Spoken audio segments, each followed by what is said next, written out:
All right, the second part of lesson 1 is about summation notation, where again we are dealing with sequences. This time we are adding up all of the terms. So the summation means to add up all of the terms that are inside of your sequence. So if we take a look, we say, all right, let's say that I start at term 1, I'm going to term 5, and this is my equation. Well, if I plug in a 1, again, this is my starting point, this is my ending point, and this is my equation. So starting at 1, plugging it in,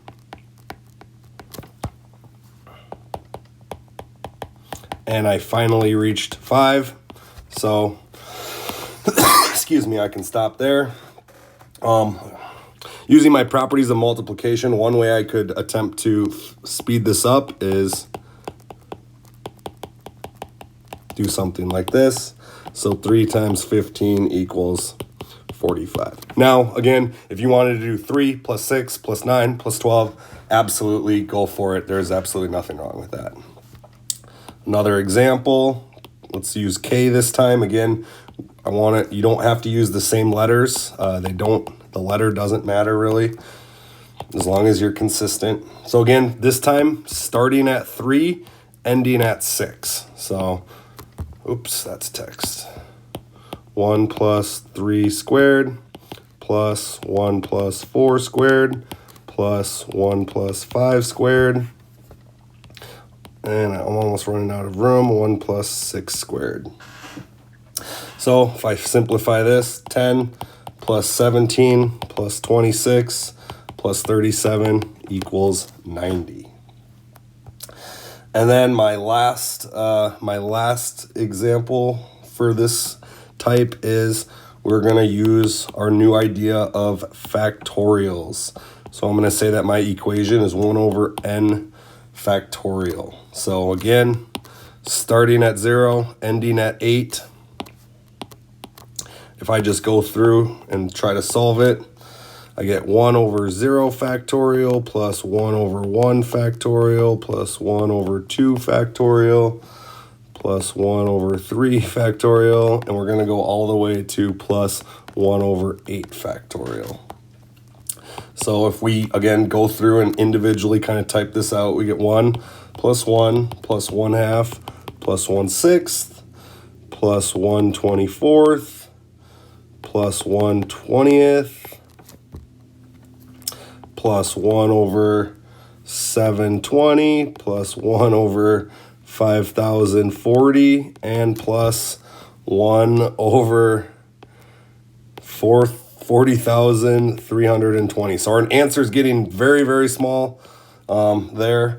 And so if we add all this up, we get approximately 2.71828.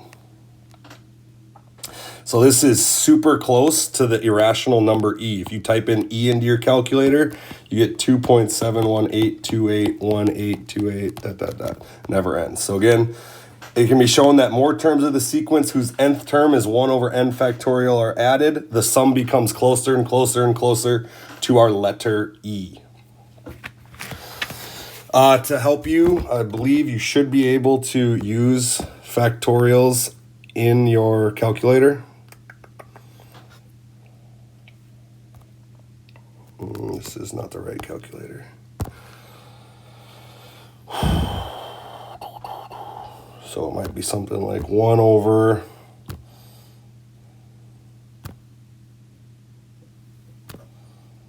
there's the factorial button. So you could say 1 over x factorial. So that you can use the factorial button. Let's say I want to find out what is 8 factorial, 40,320. All right, a couple properties. Let's make sure you get these in your notes.